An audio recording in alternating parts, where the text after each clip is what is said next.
গত কয়েক দশকে চীনে একটা নতুন নীতি নেওয়া হয়েছে। সেটা হলো, সরকারের বিরুদ্ধে মুখ খুললে বা সমালোচনা বিরোধিতা করলেই তাকে তুলে নিয়ে যাওয়া হচ্ছে। তারপর না, তার আর পর নেই। উধাও হয়ে যাচ্ছেন সেই ব্যক্তি, যাদের মধ্যে অধিকাংশ এখনো নিখোঁজ। দিন কাটে, মাস কাটে, এমনকি বছর কেটে যায়। পরিবারের তরফে বারবার আবেদন নিবেদন করা হলেও সরকারের তরফে কোনো উত্তর মেলে না। আন্তর্জাতিক সংবাদ মাধ্যমে বিষয়টি কোনোভাবে প্রকাশ্যে এলে কিছু মানুষের সন্ধান দেয় চীন প্রশাসন। পরিসংখ্যান বলছে, গত এক দশকে প্রায় ৮০০-র বেশি মানুষ নিখোঁজ হয়ে গিয়েছেন, যাদের মধ্যে রয়েছে তিব্বত এবং তাইওয়ানের বাসিন্দারাও। সে কাহিনী না হয় অন্য একদিন বলা যাবে। আজকের প্রতিবেদনে থাকছে এমন এক ব্যক্তির কথা, যার কর্মকাণ্ড আন্তর্জাতিক সংবাদ মাধ্যমের শিরোনামে জায়গা করে নিয়েছে। দুর্নীতির বিরুদ্ধে মুখ খোলার অপরাধে তাকে জেলে পুরে দিয়েছে চীন প্রশাসন।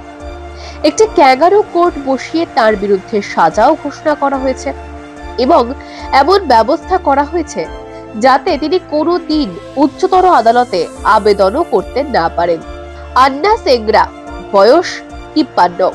তার বিরুদ্ধে অভিযোগ আনা হয়েছিল সামাজিক শৃঙ্খলা ভঙ্গের। মিডিয়া রিপোর্ট অনুসারে জানা গিয়েছে, স্বশাসিত তিব্বতের গোলক অঞ্চলের বাসিন্দা সেংগ্রা প্রশাসনের উচ্চপদস্থ কর্তাদের দুর্নীতির কথা তুলে ধরতেন তিনি। তাতেই ক্ষুব্ধ হন চীন প্রশাসনের শীর্ষ কর্তারা। সেংগ্রা প্রথম থেকেই সোচ্চার ছিলেন বন্যপ্রাণ ধ্বংস এবং অবৈধ খননের বিরুদ্ধে। ২০১৯ সালে তাকে দোষী সাব্যস্ত করে গারদে পোড়া হয়। তারপর তার আইনজীবী একাধিকবার উচ্চতর আদালতে আপিল করেন, কিন্তু একটিও গ্রাহ্য করা হয়নি।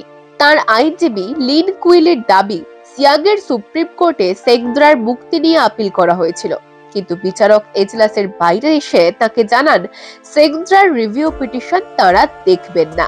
এখানেই নিভিয়ে দেওয়া হয় তার মুক্তির শেষ আলো। সংবাদ মাধ্যম সূত্রে জানা গিয়েছে, ২০১৯ সালে সেংগ্রা যখন প্রশাসনিক আধিকারিকদের দুর্নীতি জনসমুখে আনেন, তখন তার চীনের সামাজিক মাধ্যম উইচ্যাটে ব্যাপক সাড়া ফেলে। তার বিরুদ্ধে যেভাবে কড়া পদক্ষেপ করেছে চীনা প্রশাসন, তেমন অন্য কোনো পরিবেশ কর্মীদের বিরুদ্ধে ব্যবস্থা নিতে দেখা যায়নি। সামাজিক মাধ্যমে সেংগ্রার ভিডিও ভাইরাল হওয়ার পরেই পুলিশ তাকে দ্রুত গ্রেফতার করে। তার উইচ্যাট অ্যাকাউন্ট ব্লক করে দেওয়া হয়, এমনকি তারও নাম ব্লক লিস্টে তুলে দেওয়া হয়, যাতে কোনোভাবে তার নাম সার্চ করেও কোনো কিছু না পাওয়া যায়। সামাজিক মাধ্যম থেকে তার ভিডিও উড়িয়ে দেওয়া হয়। সংবাদ মাধ্যম সূত্রে জানা গিয়েছে, সেংগ্রার ভিডিওটি জনগণের মধ্যে ছড়িয়ে পড়ার মূল কারণ ছিল তার মাধ্যমে জনগণ জানতে পারে কিভাবে পরিবেশের ভারসাম্য বজায় না রেখে খনন কার্য চালানো হচ্ছে তিব্বতে। কর্পোরেট সংস্থাগুলি কিভাবে তাদের দায়িত্ব জ্ঞানহীন কর্মকাণ্ড চালিয়ে গিয়েছে, এক একটি নদী কিভাবে শেষ হয়ে যাচ্ছে। সর্বোপরি তিব্বতের প্রাকৃতিক সম্পদ লুট করতে একটি নির্মম কর্মকাণ্ড চালিয়ে যাচ্ছে চীনা প্রশাসন। এ তো গেল একজন পরিবেশ কর্মীর কথা, যাকে অন্যায়ভাবে দিনের পর দিন জেলে বন্দি রেখে বিনা বিচারে মৃত্যুর দিকে ঠেলে দেওয়া হয়েছে। তিব্বতের এমন বহু পরিবেশ কর্মী, মানবাধিকার কর্মী আজ উধাও হয়ে গিয়েছেন। তিব্বতকে ধাপে ধাপে গিলে খেয়েছে চীন। তাদের প্রাকৃতিক খনিজ সম্পদ লুট করা হচ্ছে। মানবাধিকার, শিক্ষা, স্বাস্থ্য, সংস্কৃতির অধিকার শেষ করে দেওয়া হয়েছে।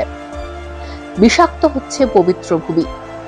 গত কয়েক দশক ধরেই বিশ্বকে করায়ত্ত করতে একের পর এক আগ্রাসী সিদ্ধান্ত নিয়েছে চীনা কমিউনিস্ট পার্টির সরকার। পরিবেশ, মানবাধিকার, ন্যায় বিচার সবকিছুকেই আস্থা করে ছুঁড়ে ফেলছে তারা। গত কয়েক দশকে হারিয়ে গিয়েছে একাধিক পরিবেশ যোদ্ধা। ২০১০ সালে তিব্বতের এক ব্যবসায়ী এবং পরিবেশ কর্মী ছিলেন কার্মা সামদ্রোম। তিনি বরাবরই পরিবেশ রক্ষায় সোচ্চার হয়েছিলেন। তিনি চীন সরকারের প্রশাসনিক কর্তাদের দুর্নীতি এবং খনি মাফিয়াদের আঁতাতকে সামনে এনেছিলেন। তারপরেই তাকে একটি ভুয়ো মামলা দিয়ে জেলে বন্দী করা হয়। আত্মপক্ষ লড়াইয়ের জন্য তাকে দোভাষিত দেওয়া হয়নি, বরং চীনা ভাষার ২ আইনজীবী রাখতে বাধ্য করা হয়। ২০০৯ সালে গ্রেফতার করা হয়েছিল তারই ভাই রিনচেন সামদ্রুপকে। তিনিও পরিবেশ রক্ষায় দীর্ঘদিন ধরে লড়াই চালিয়ে যাচ্ছিলেন। তার বিরুদ্ধে অভিযোগ আনা হয় তিনি দেশ বিভাজনের চেষ্টা চালাচ্ছিলেন। পরিসংখ্যান বলছে 2010 থেকে 2019 সাল পর্যন্ত 9 জন তিব্বতী মানবাধিকার কর্মীকে জেলে পোড়া হয়েছে। তাদের আইনি লড়াইয়ের ক্ষেত্রে নানা ধরনের বাধা প্রদান করা হচ্ছে। বিষয়টি নিয়ে উদ্বেগ প্রকাশ করেছিল জাতিসংঘের বিশেষজ্ঞরাও। চীন সরকারের কাছে জানতে চাওয়া হয়েছিল গ্রেফতার হওয়া 9 মানবাধিকার কর্মীর বিরুদ্ধে কি অভিযোগ আনা হয়েছে এবং তাদের বিচার প্রক্রিয়া কিভাবে করা হচ্ছে, কিন্তু চীন সরকার আজও নিরুত্তর। সেই আবেদনকে তারা পাত্তাই দেয়নি। গভীর সংকটে তিব্বত। আন্তর্জাতিক স্তরের পরিবেশ বিজ্ঞানীরা মনে করছেন মূলত 4টি সমস্যায় বর্তমানে জর্জরিত তিব্বত।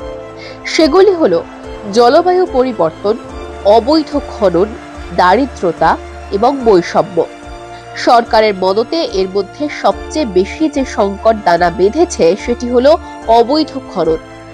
বিশেষজ্ঞদের দাবি, সরকারের মদতে অবৈধ অভিবাসীদের বসানো হচ্ছে তিব্বতে।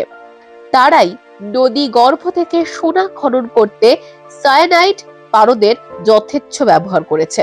তিব্বতের সাধারণ মানুষেরা বাধা দেওয়ার চেষ্টা করলে বা চীনা মাফিয়াদের বিরুদ্ধে অভিযোগ জানালে পুলিশ সাধারণ তিব্বতীদের বিরুদ্ধেই দেশদ্রোহিতার অভিযোগ আনে। গত কয়েক বছরে আধুনিক পদ্ধতিতে খনন কার্য করা হয়েছে তিব্বতে। উচ্চ প্রযুক্তির যন্ত্রপাতি আনা হচ্ছে। আগে যেভাবে ছোট হারে খনন কার্য চলতো, এখন বড় কোম্পানিগুলি বৃহৎ আকারে কাজ করছে। পরিবেশের ভারসাম্যকে গুরুত্ব না দিয়ে তামা, রূপো, সোনা সবকিছুই তোলা হচ্ছে লাগামহীনভাবে। টিবেট পলিসি ইনস্টিটিউটের একটি রিপোর্ট বলছে, চীনা কমিউনিস্ট পার্টির বেপরোয়া মাইনিং নীতির ফলে টিবেট প্লাটোর কিছু নদী ইতিমধ্যেই দূষিত হতে শুরু করেছে। অথচ এই তিব্বতকেই একসময় ওয়াটার টাওয়ার অফ এশিয়া বলা হতো। নদী দূষণের প্রভাব শুধু তিব্বতেই নয়, এশিয়ার ভাটির দেশগুলোতেও এর প্রভাব পড়তে শুরু করেছে।